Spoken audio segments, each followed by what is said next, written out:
Saludos cordiales, muy buenas noches, gracias por acompañarnos. Este es el programa Hora 25.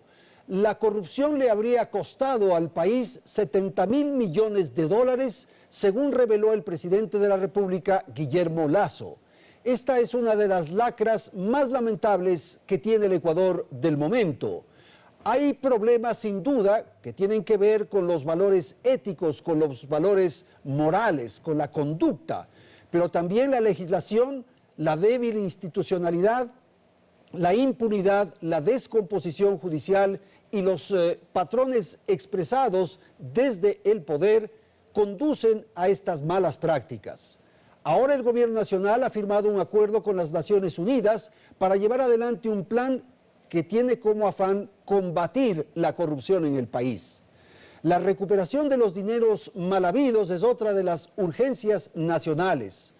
La unidad de delitos financieros tiene una tarea fundamental para rastrear y ubicar esos dineros robados.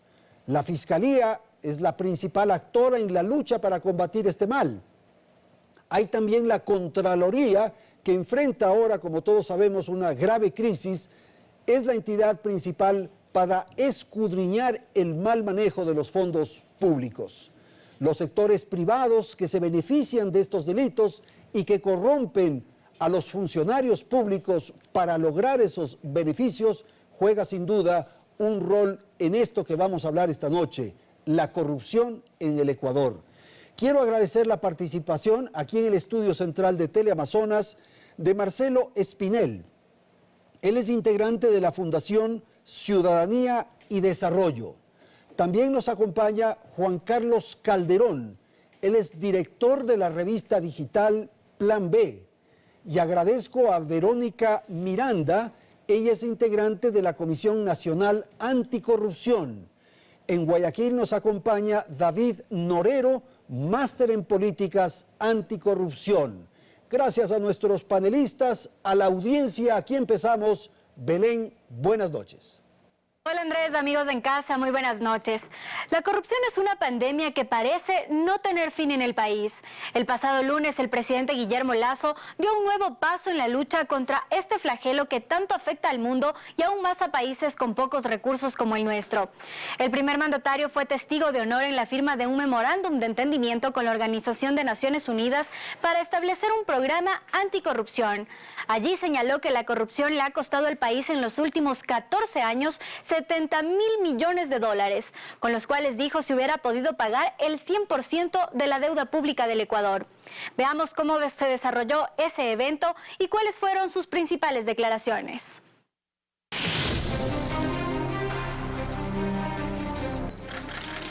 Con esta firma el presidente Guillermo Lasso intentará hacer lo que Lenín Moreno no pudo, un programa interinstitucional de lucha contra la corrupción. El exconsejero electoral Luis Verde Soto será quien lidera esta iniciativa que contará con el apoyo de la Organización de Naciones Unidas, cuya representante le aseguró al primer mandatario ya se está adelantando el trabajo. Usted nos ha pedido acciones concretas e inmediatas. Cuente con ello. Tenemos ya acciones en curso. Por ejemplo, estamos trabajando para disminuir el riesgo de actos de corrupción en el sistema de compras públicas.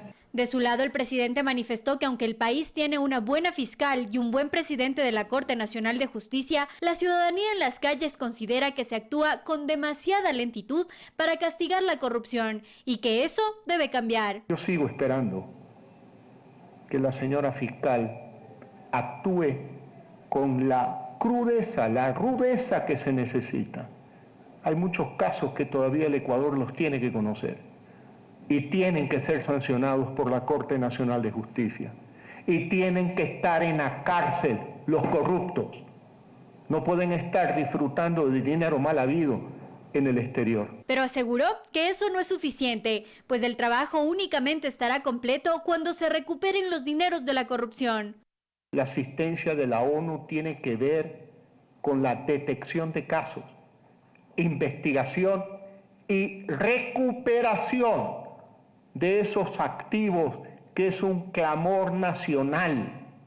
No basta que vayan a la cárcel. ¿Y el dinero? ¿Y el dinero qué? Mencionó que la corrupción también le resta competitividad al país y que el despilfarro también entra en esta categoría. De allí que hizo un llamado nuevamente a sus funcionarios a ser austeros. Ahora se espera que en los próximos 15 días emita un decreto ejecutivo con el cual se delinea la política anticorrupción y con ella se cree una comisión especializada. ¿Esta vez el país sí logrará recuperar el dinero y castigar a los corruptos? ¿O seguirá siendo únicamente una utopía? Pues sí, tenemos bastante material en atención al reportaje que hemos presentado y quizás vamos a iniciar esta conversación de esta noche con una pregunta que tiene que ver sobre la tarea, sobre la validez, sobre los beneficios o no de este acuerdo que ha firmado el Gobierno Nacional con las Naciones Unidas. Verónica, buenas noches. Buenas noches, Gracias. Andrés. Saludo a mis compañeros panelistas y a la teleaudiencia. Respecto al memorando de entendimiento que ha determinado el presidente de la República, indicando que va a realizar una auténtica comisión anticorrupción, realmente hay que recordar lo que realiza la Comisión Nacional Anticorrupción, de la cual soy miembro. Esta comisión ha trabajado desde el 2015 como un apoyo a todos los grupos sociales importantes del país, como son el FUT, la CONAIE, la Unión Nacional de Educadores, los estudiantes secundarios, universitarios y varios elementos de la sociedad que han permitido que a través de la Comisión Nacional Anticorrupción se hagan las denuncias respectivas. La doctrina política sugiere que las entidades del gobierno y el poder normalmente se encuentren aislados de la observancia y de las conductas irregulares. Es mejor entonces independizar, tener independizar autonomía. del gobierno, como Ya. es la Comisión Nacional Anticorrupción, siempre autónoma, separada del gobierno, porque somos quienes vamos a hacer una veeduría, una observancia de la conducta que deben tener todos los funcionarios Ya, públicos. pero Juan Carlos, entiendo que esta comisión o este acuerdo que se ha hecho con Naciones Unidas es que Naciones Unidas no es que va a venir a auditar, a fiscalizar, sino va a dar instrumentos, herramientas, ayudas. Buenas noches. Buenas noches, gracias Andrés, un saludo también a Marcelo, a la ingeniera. Este es el segundo intento, diríamoslo así. El gobierno de Lenín Moreno, tú decías en la introducción que no pudo, yo diría que no quiso. En realidad, tuvo voluntad política. en decisión. verdad, es así, se armó una comisión de expertos, internacional de expertos, lo recordamos todos, se hizo un lanzamiento con bombos y platillos, se dio $1 millón. Tuvo un costo. $1 millón a la Unión, a las Naciones Unidas, que no se sabe qué pasó con ese millón, porque finalmente los comisionados no tuvieron financiamiento propio para poder trabajar, eso se disolvió. Entonces, este nuevo intento involucra, de hecho, un plan, por lo menos, se habla de un plan, se habla de una forma en la cual el propio Estado se podría comprometer. Pero lo que tenemos aquí es se ha dicho, de una comisión interinstitucional, que ya existe. En realidad, hay incluso una función de transparencia, no olvidemos, presidida por la fiscal, perdón, en ese momento por la Contraloría, la Fiscalía, están todos los organismos de control. No funciona. O sea, a la verdad, tenemos muchas comisiones para luchar contra un mal que se supone, cierto, tiene que ser atacado, es legítimo, saludo esta política del gobierno. Yo le veo que si no se involucra a la sociedad civil, si no se involucra al ciudadano, si no se involucra a todos los que tienen que estar, o sea, que, insisto, toda la sociedad, desde el Estado no va a ser posible, porque el Estado realmente está comprometido con la corrupción, en el sentido que ya está clarísimo que hay no solo mafias, bandas organizadas, ¿no es cierto? Tenemos cuántas sentencias por delincuencia organizada, ¿no es cierto? Sino que tenemos instituciones que están obligadas, como la Fiscalía, por ejemplo, a luchar contra la corrupción, que de alguna manera está tan absorbida en otros casos, en tantos casos, que hay muchos casos que duermen. Te pongo un ejemplo. ¿Cómo es posible, Andrés y televidentes, que el caso de los DRUF, que sucedió hace cuántos años, recién se llame a juicio?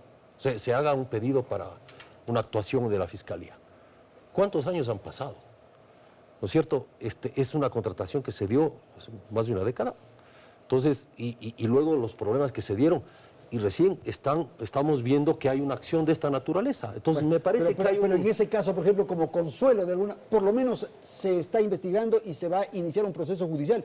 ¿Cuántos temas han quedado en el silencio? El consuelo no sirve, Andrés, dramático, el consuelo no sirve en estos casos, porque, por ejemplo, un caso de estos no solo que demostró un problema con los helicópteros, sino que murieron personas. Claro.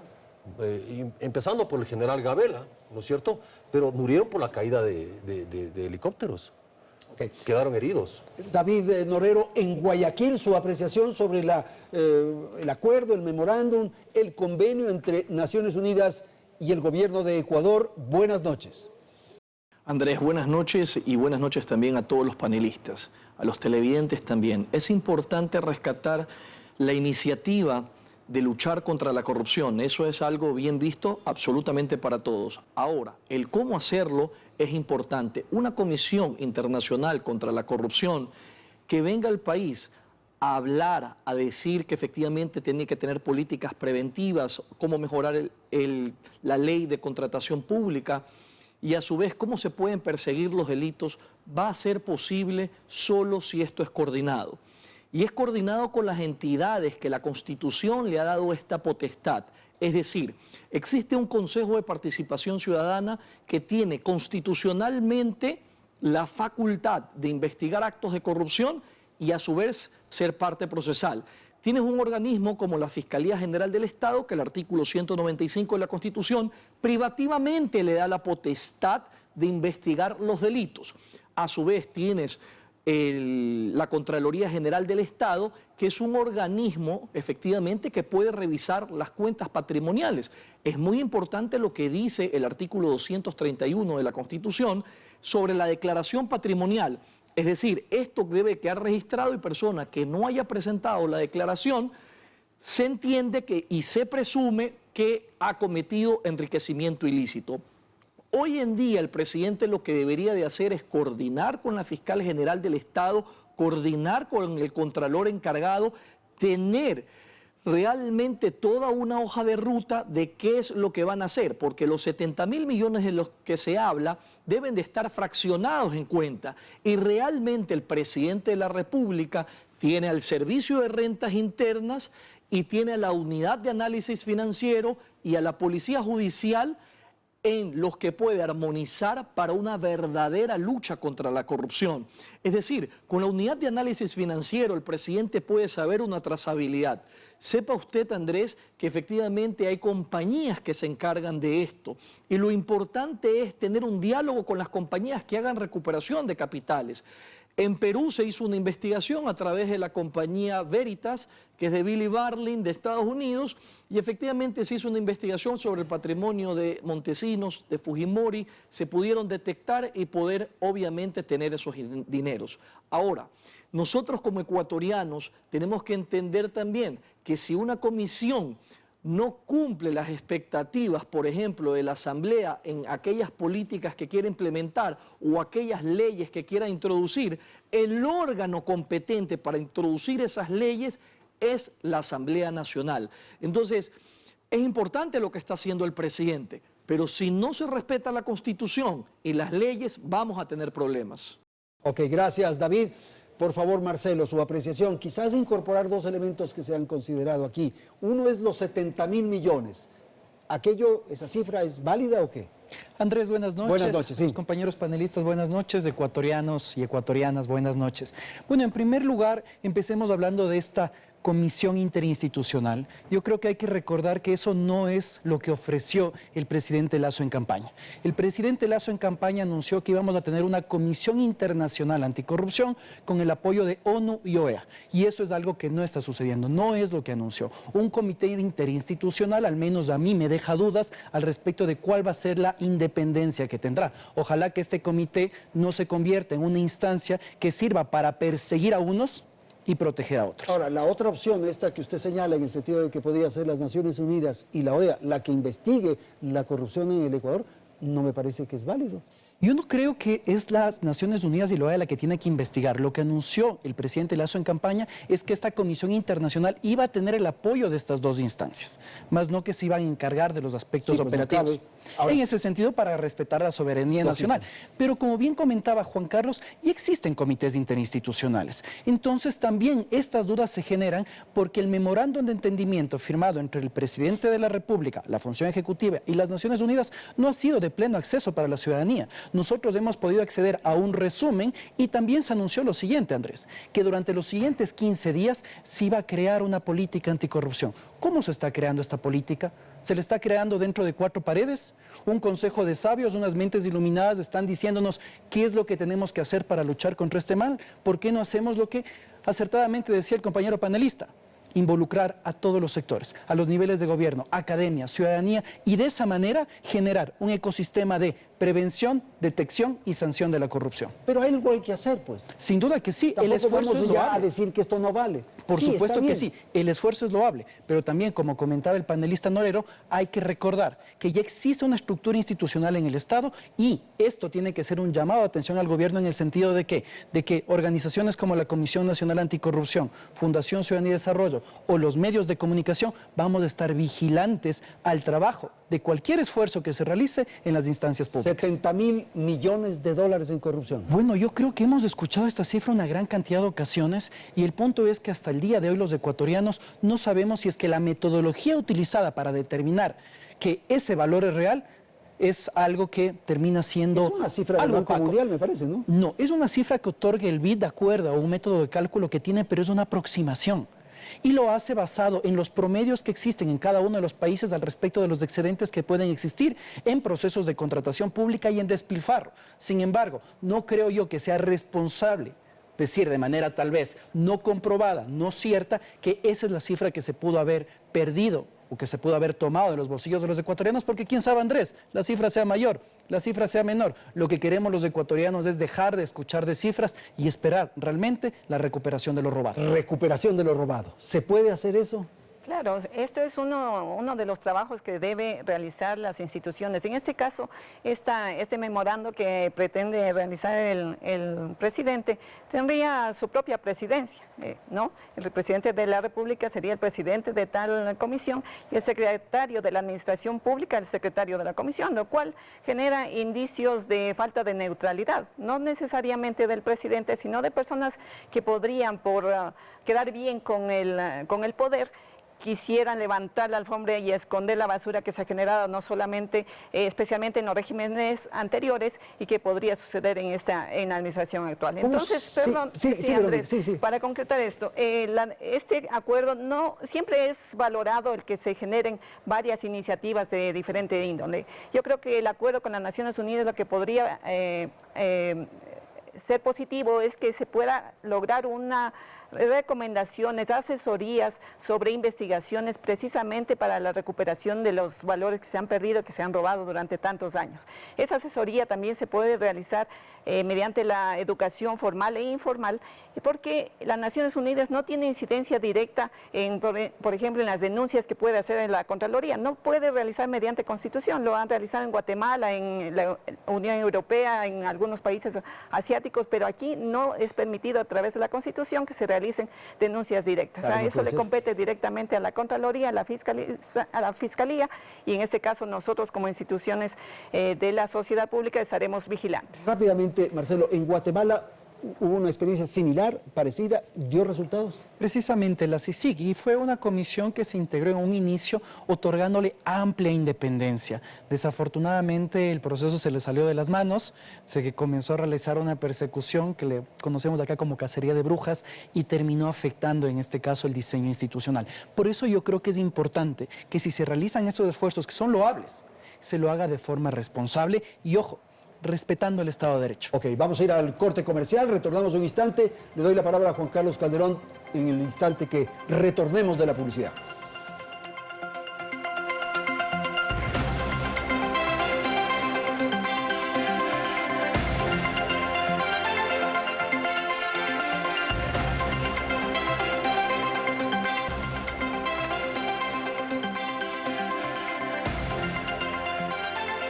Seguimos con más información.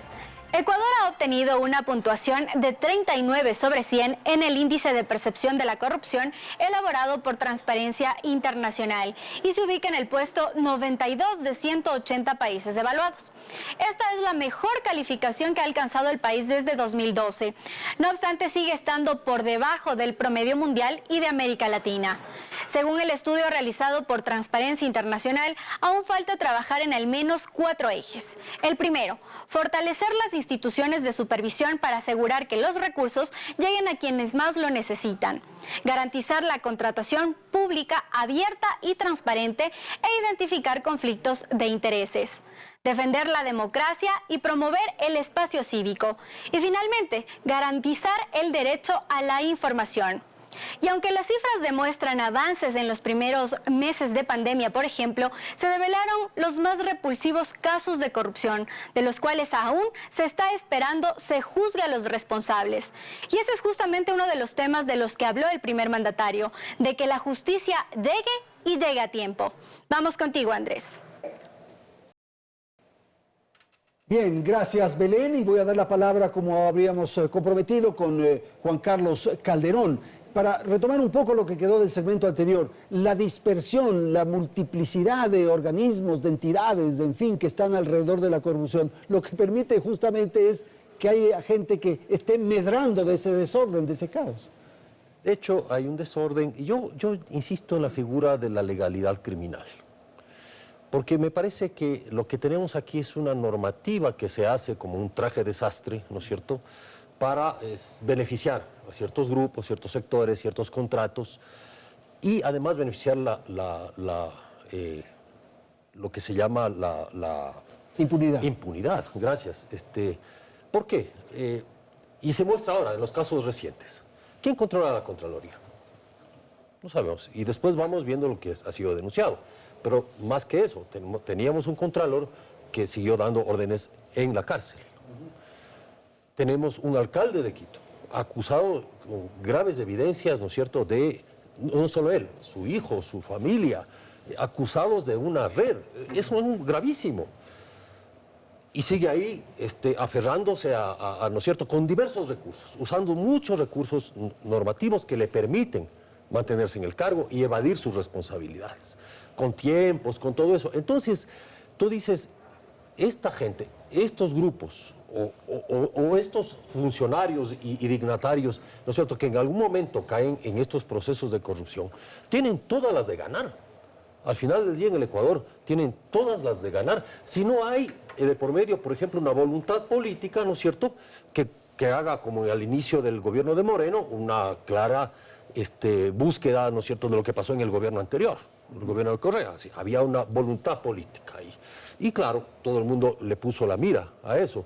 Y se fueron, por la tranquera, se fueron otro montón de casos. Entonces, claro, bien dice Marcelo, hay una función de transparencia. Cada entidad tiene una responsabilidad. La Contraloría tiene, y sobre todo es la Fiscalía, la que tiene finalmente, al final del día. Pero ahí, Juan Carlos, si es que la institucionalidad tiene todas estas dificultades, ya vemos lo que ocurre con la Contraloría, por ejemplo, ¿no cabe la posibilidad de tener una comisión de estas características como la que ha planteado el presidente Lasso? Porque es una iniciativa del Ejecutivo y porque no está en el marco legal ecuatoriano. Por ser hecha una iniciativa del Ejecutivo ya no le da independencia, el autonomía. Ejecutivo ha tenido secretarías anticorrupción. Una las puso el propio Rafael Correa, ¿no es cierto? Y luego siguieron haciendo, después eliminaron el tema de las secretarías, llamaron a la Comisión Internacional. Entonces, mira, el ciudadano común, que mira que esto parece un juego de payasos, perdón la expresión, ¿no es cierto?, un circo en el cual se usa como pretexto la corrupción para tener promociones políticas. Entonces, finalmente se termina por tergiversar el tema, por disolverlo. Entonces, todos se pelean por tener la razón, por tener la potestad, el presidente, etc. Y finalmente no llegas a nada. ¿Qué es lo que se garantiza con eso? Más impunidad. Entonces, finalmente, yo digo, si la Fiscalía y la función de transparencia, y hay un plan anticorrupción, ¿no es cierto?, en el Ecuador, que no se ha hecho, difundido lo suficientemente, fortalezcamos la Fiscalía, fortalezcamos con formación, formemos más gente, más fiscales, promovamos las veedurías. muchas cosas se pueden hacer para que la gente participe en los GATS, que es un problema gravísimo de corrupción, que nadie quiere meterse en esa olla de grillos, ¿no es cierto?, en esa cueva de leones, ¿cierto?, en los GATS.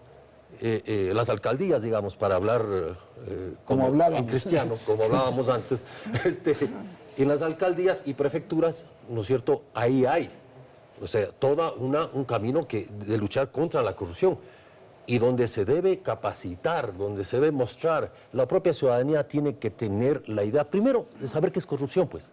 O sea, ni siquiera empezar por ahí.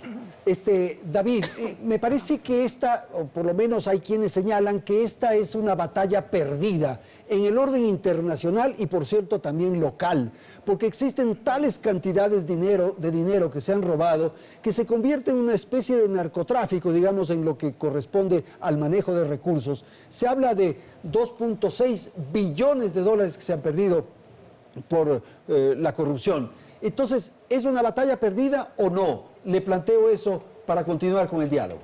No, no es una batalla perdida. Siempre que haya esperanza y ganas de hacerlo, se va a poder combatir este mal. Es importante identificar, por ejemplo, en el caso de Guatemala, Thelma Aldana fue la fiscal general y como ella lideró esa lucha contra la corrupción con la comisión, logró buenos objetivos. Lamentablemente, luego ella de ser fiscal general, quiso ser presidente de la República y obviamente los grupos políticos incluso sacaron una orden de prisión contra ella. Entonces, es importante identificar las cosas positivas en que en el mundo existen comisiones como la de la ONU, de la OEA, que pueden dar políticas públicas claras, sí.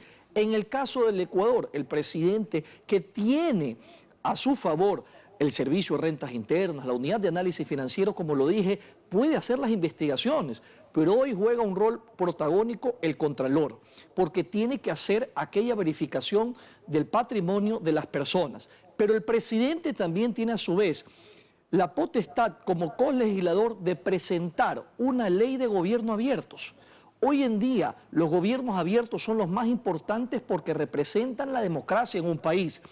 Que tengas información pública, que tengas participación y que tengas rendición de cuentas. Es importante que el presidente con esta ley de gobierno abiertos pueda decir que la fase de investigación previa que es reservada en los delitos contra la administración pública sea abierta. Para que el escrutinio de la prensa, para que el escrutinio de cualquier persona, para que el escrutinio de la Comisión Anticorrupción verifique ¿por qué no se ha llevado una investigación con debida diligencia? Porque con el cuento de que los delitos son imprescriptibles, ya sea peculado, enriquecimiento ilícito, concusión y cohecho, duermen el sueño eterno. Entonces, si nosotros permitimos que esta fase de investigación previa sea pública en los delitos de la administración pública, vamos a tener un verdadero avance. Luego, todos los informes de la Contraloría General del Estado que nosotros pagamos a todos esos funcionarios con nuestros impuestos, tienen que ser todos los informes de responsabilidad abiertos, públicos, y a su vez todos los contratos del Estado que deberían, como su nombre los dice, deben ser públicos. No lo son. Manejan ciertas cláusulas de confidencialidad. Cuando nosotros hagamos eso, cuando el presidente tenga la visión de eso, que no va a tener un costo en que tenga que tener asesores para ello, va a viabilizarse. Acordémonos que ahorita el presidente de la República acaba de crear un código de conducta para la función ejecutiva. Y hay algo importante, el Ecuador no tiene poderes del Estado, tiene funciones. Entonces hay que marcar realmente cuál es la función de cada uno. El presidente puso ya su código de conducta. Lo mismo debería hacer cada función del Estado. Pero el presidente puede liderar como ejecutivo una lucha contra la corrupción, por supuesto. Artículo 226 de la Constitución, principio de legalidad y de coordinación. El presidente puede efectivamente llamar a las demás funciones de transparencia para que hagan su trabajo y coordinadamente haber servicio de rentas internas, haber unidad de análisis financiero, policía judicial. Vamos a revisar todas estas denuncias que tiene la Fiscalía en coordinación, en respeto a una cadena de custodia en un debido proceso. Ok, gracias David. Verónica, claro, tal vez debíamos haber empezado por la prevención, porque todo esto es para enfrentar, para luchar, para combatir en contra de la corrupción. Pero lo ideal es que no haya corrupción, que no haya ladrones, Exactamente. que los valores éticos, los valores fundamentales estén presentes. ¿Qué ocurre en prevención, por ejemplo? Así es, Andrés. Los pasados días hemos tenido una invitación por parte del vicepresidente de la República, con quienes hemos conversado sobre implementar un sistema nacional anticorrupción que hemos trabajado en la Comisión Nacional Anticorrupción durante mucho tiempo, en la cual se ha indicado entre uno de los ejes la prevención. Este es uno de los mecanismos que se deben trabajar desde la educación formal e informal, un eje transversal en toda la gestión pública en el fomento de los valores. También pasa por allí las reformas constitucionales y legales que deben institucionarse para que se mejore la lucha anticorrupción. Porque, por ejemplo, hay conceptos que ya están en la cultura, en el comportamiento de los ciudadanos. Este concepto, esta idea de que hagan obra aunque roben, por ejemplo. Sí, se ha dejado que la corrupción ingrese en la mente incluso de nuestros jóvenes. Ya se vuelve una cosa normal, ¿no? Una cosa normal, ya que no nos sorprendemos actualmente de las situaciones tan graves que están sucediendo en el país.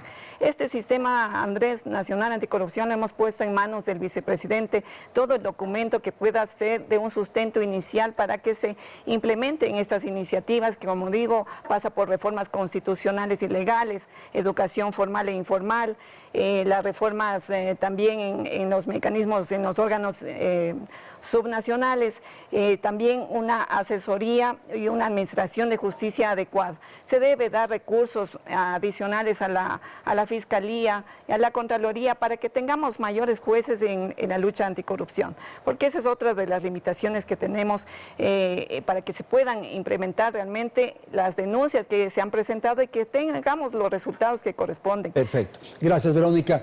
Marcelo, no sé si quiera comentar de lo que han dicho sus compañeros, pero yo le pongo un ingrediente que señaló Juan Carlos hace un instante y que tiene que ver con lo que ha dicho Verónica, que es la impunidad. Esta es probablemente la más grande de las escuelas para el delito. Diga atención a este concepto. Si no le pasó nada a Pepito, si no le pasó nada a Juanito, si no le pasó nada a Luchito, tampoco me ha de pasar nada a mí. Impunidad, por favor. Gracias, Andrés. Bueno, en primer lugar, yo creo que es necesario que pasemos del papel a la acción.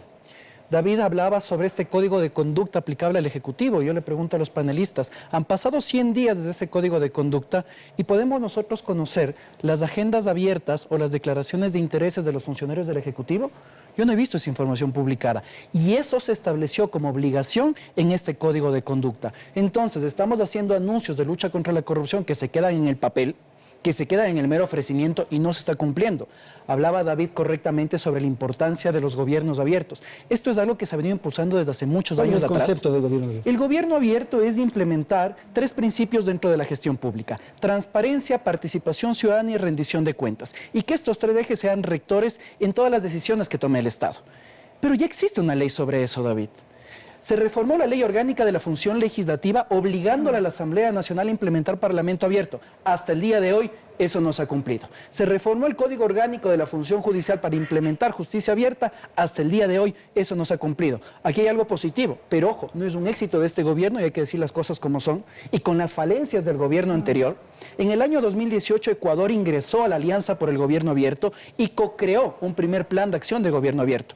Respuesta de eso, por ejemplo, es que en las próximas semanas tendremos una plataforma de datos abiertos de contratación pública que nos permitirá a los ecuatorianos, ojo con esto, conocer de mejor manera cómo se están utilizando nuestro dinero. Impunidad, profesor. En esa línea, yo creo que, con el mismo razonamiento, Andrés, pasar del papel a la acción. Existen leyes que no se están cumpliendo y ese es el problema. No es un problema de leyes, es un problema de instituciones. Y el problema ahí es que se ha puesto a la política por encima de la ley.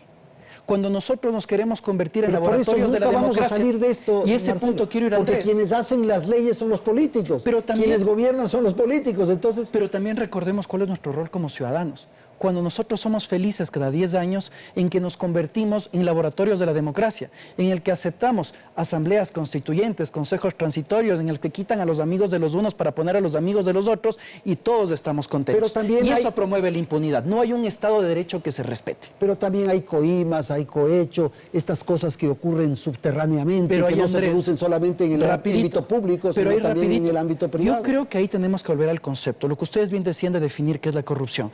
Y hay 3 tipos de corrupción: la gran corrupción, la corrupción menor y la corrupción política. Y cada uno de estos niveles de corrupción tienen distintos tipos de intervención. No creamos que únicamente con educación, que es necesaria para combatir a la corrupción menor, vamos a poder resolver los problemas de gran corrupción y de corrupción política.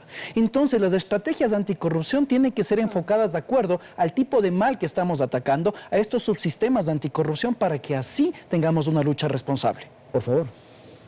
Pero de hecho lo que necesita el país también, la sociedad, es una memoria de la corrupción. ¿Cuántos casos? No sé, la Comisión Nacional Anticorrupción tiene también, nosotros hemos publicado muchísimos casos, muchos colegas han publicado. Nosotros hicimos un esfuerzo de sistematizar esto en el 2017 y lanzamos el Museo de la Corrupción, museo virtual en realidad, ¿no es cierto? Que quisimos poner un nombre, pero no nos atrevimos a ponerle cuál nombre. Se quedó como museo. Pero, digamos, y eso fue para solamente el periodo de Rafael Correa. Y tenemos la posibilidad de ampliarlo al periodo de Lenín Moreno, que son unos 20 a 30 casos más. Pero mira, sí, esa memoria... Sí, la memoria es fundamental, yo estoy de acuerdo. No está difundida. O sea, la gente oye de los casos ya como oír llover.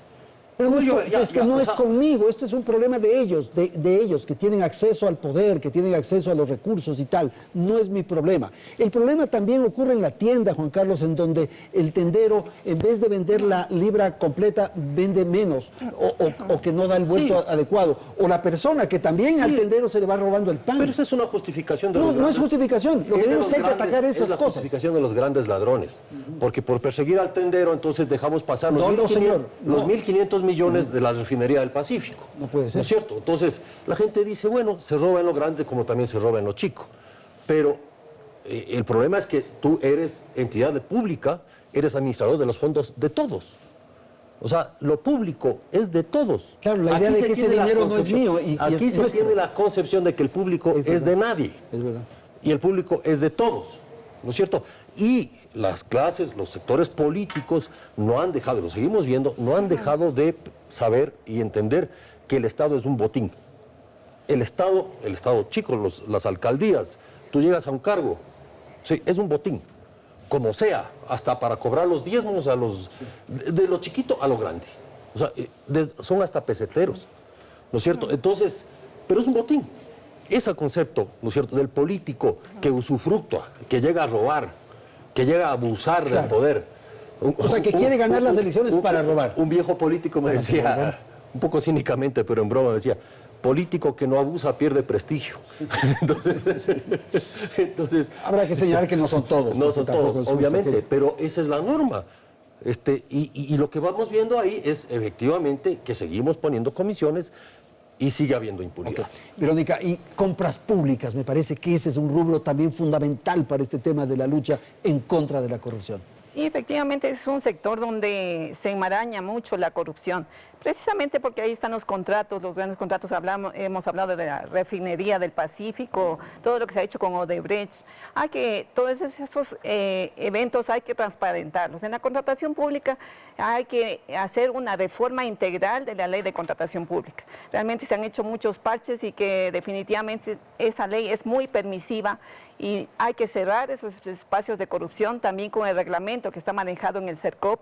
Es muy, a pesar de que no es sancionador, tiene que manifestar abiertamente hechos como, por ejemplo, que los proveedores que ya han sido, que tienen algún tema de delitos o de infracciones, por decirlo poco, ya se determina una lista para que no sigan participando.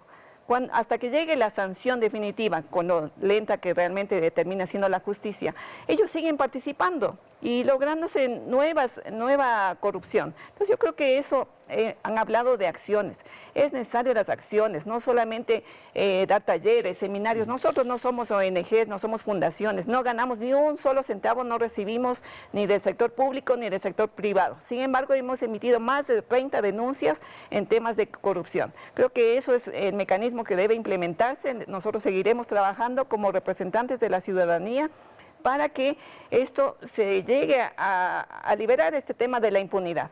Realmente eso es lo que genera nueva corrupción. Cuando ves que no existe un resultado, los corruptos siguen realizándolo con más y se con más incrementan, apertura, y pues, se incrementa, no les pasa y nada. termina siendo un Ok, sistema. gracias, Verónica. Vamos a ir a la publicidad, tenemos un corte, enseguida retornamos para el tercer segmento de Hora 25.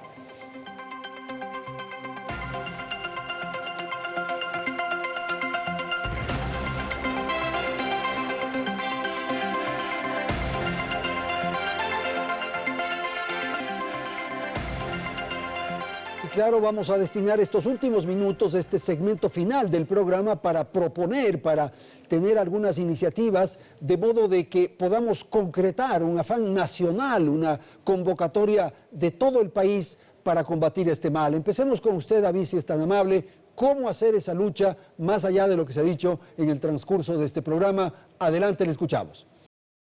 Es importante conocer que en el país inclusive hay una compañía ecuatoriana que tiene 2 patentes en Estados Unidos registradas sobre la cadena de bloques, también denominado como blockchain.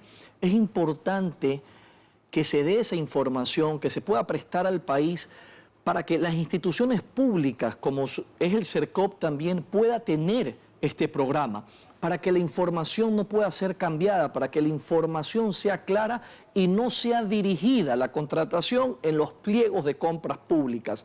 También es importante establecer esto en la trazabilidad económica, hacerlo en los temas de minería, hacerlo también en todo aquello que pueda ser desde una institución pública pequeña y una grande.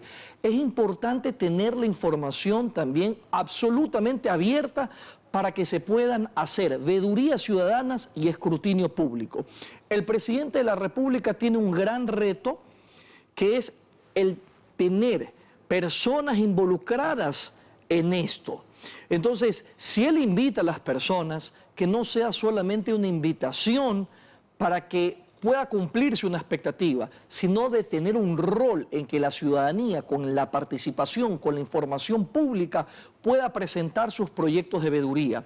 Es importante también lo que pueda hacer la Contraloría General del Estado. Y creo también que deberían formarse veedurías para saber quiénes están en la Contraloría General del Estado y cuáles son sus nexos también con los políticos. Solo así, teniendo herramientas abiertas, podremos hacer un escrutinio absolutamente todos. Ok, gracias, David. Vamos, Juan Carlos, tal vez en esta ronda final, ¿cómo enfrentar? ¿Qué acciones llevar adelante, por favor? Sí, yo creo que sí se debe saludar las iniciativas que partan, ¿no es cierto?, de las autoridades, de las dignidades, en este caso el presidente de la República. Está bien, eso es un ejemplo político. El tema, claro, el debate es el cómo. Ya lo hemos puesto sus límites, creo que en la presidencia sabrán qué hacer con sus límites y cómo coordinar, ¿no es cierto?, con todas las entidades que les corresponde hacer esto. Pero yo vuelvo a insistir, al ciudadano común, ¿no es cierto?, hay que darle memoria de los hechos, hay que insistir en la formación, ¿no es cierto?, en la cual se demuestre cómo los 1.500 millones de la refinería, por poner un ejemplo, ¿qué se pudo hacer con ese dinero en Manabí? ¿Cuántos hospitales se pudieron hacer en Manabí? ¿No es cierto? Ese tipo de cosas creo que son importantes, que la gente constantemente esté siendo recordada. Porque después nos olvidamos. A los 3 días en el Ecuador, yo tengo el top de memoria en el Ecuador son 3 días. Entonces, luego terminas apareciendo los mismos que generaron eso como candidatos. Ya, y entonces vos lo que vas viendo es que con la misma plata de la corrupción se pagan sus campañas. Y claro, eso se riega. Porque la política es un... insisto, así como se considera al Estado como un botín, la política es un negocio.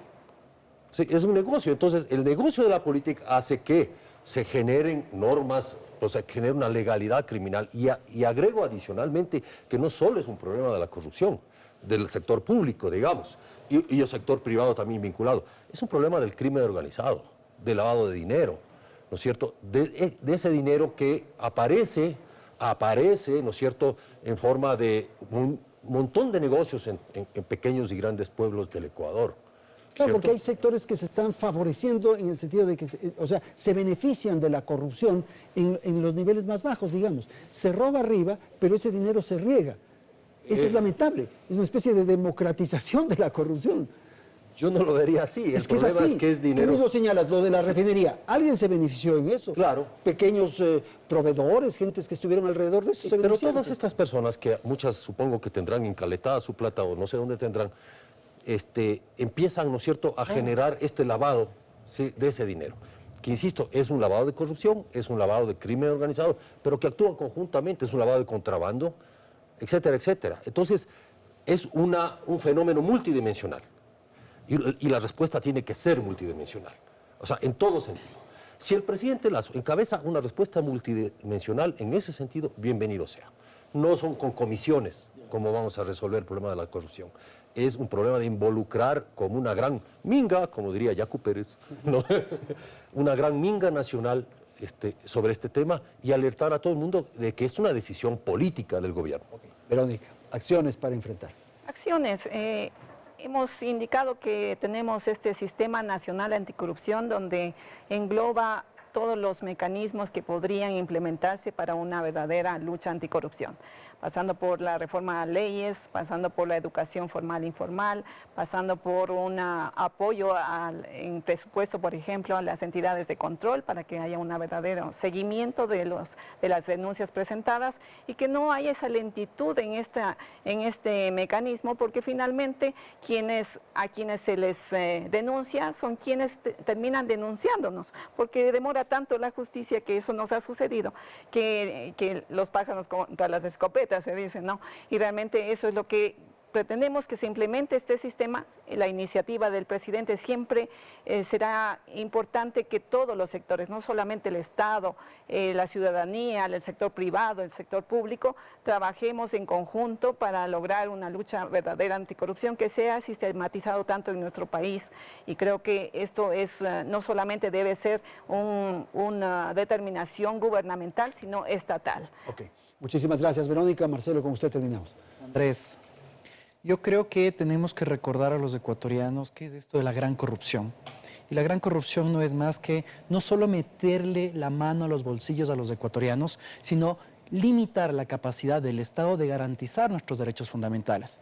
Cuando hay sobreprecio en un hospital, se pierde plata para pagar a un profesor. Y esa es la gran corrupción. Y en la gran corrupción existe una génesis, y la génesis está en la contratación pública y en el financiamiento de la política. Y ahí es donde tenemos que atacar. Y ahí tenemos que preguntarnos como ecuatorianos, cuando alguien llega al poder, ¿qué es lo que está buscando? ¿Servirnos, servirse o devolver favores? Esta intención loable del presidente de la República no requiere que nos inventemos cosas. Existen estándares internacionales. Existen estrategias internacionales que se pueden seguir de forma responsable, respetando la Constitución, no haciendo una persecución a nuestros enemigos y protegiendo a nuestros amigos. Y eso es algo que tenemos que perseguir. En esa misma línea, yo creo que también para los ecuatorianos es necesario recordarles que existen distintas estrategias y mecanismos para, por ejemplo, queremos nosotros evitar la coima al policía, la coima al funcionario público para que nos entregue rápido un trámite. Eso se lo cambia con educación, con valores, pero también la corrupción política. Y la corrupción política es cuando nosotros vemos a una autoridad entrometerse en las funciones de otro Estado, cuando vemos que se está, por ejemplo, vulnerando elecciones libres, transparentes y justas para mantenerse en el poder. Y eso se lo cambia con control cruzado de poderes, con leyes. A la larga, en esta lucha contra la corrupción, todos tenemos que cumplir un rol. No solo el presidente de la República. Hagamos un llamado a la Asamblea Nacional al respecto de la aprobación de leyes de forma responsable. Ojo con esto, una fiscalización responsable. ¿Qué pasa con los municipios? ¿Qué pasa con la academia? ¿Qué pasa con los periodistas y los medios de comunicación en su rol de investigación? De esa manera, si todos juntamos el hombro, seguramente podremos luchar contra este mal que tanto daño nos ha hecho. Muchísimas gracias a nuestros panelistas, David Norero en Guayaquil, Verónica Miranda, Juan Carlos Calderón y Marcelo Espinel. Gracias a la audiencia que nos ha acompañado. Felicidades. Hasta la próxima semana.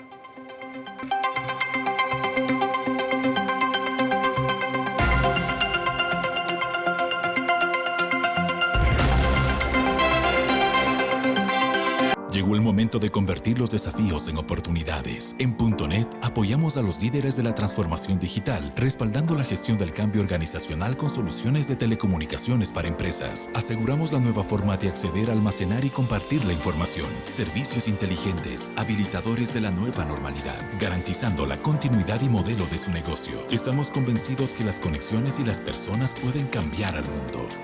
.net, tecnología del mañana hoy. Aquí es donde todo empieza. En la Uniandes reunimos a grandes intelectuales del siglo XXI. Una universidad en la que apostamos a cada propósito de vida, refinando cada concepto, descubriendo más sobre las necesidades nacionales. Una educación superior, académica y profesional. El verde está en la libertad del viento y la pureza de los páramos que protegemos. El verde es futuro, porque así lo percibo cuando ahorro pensando en mis hijos.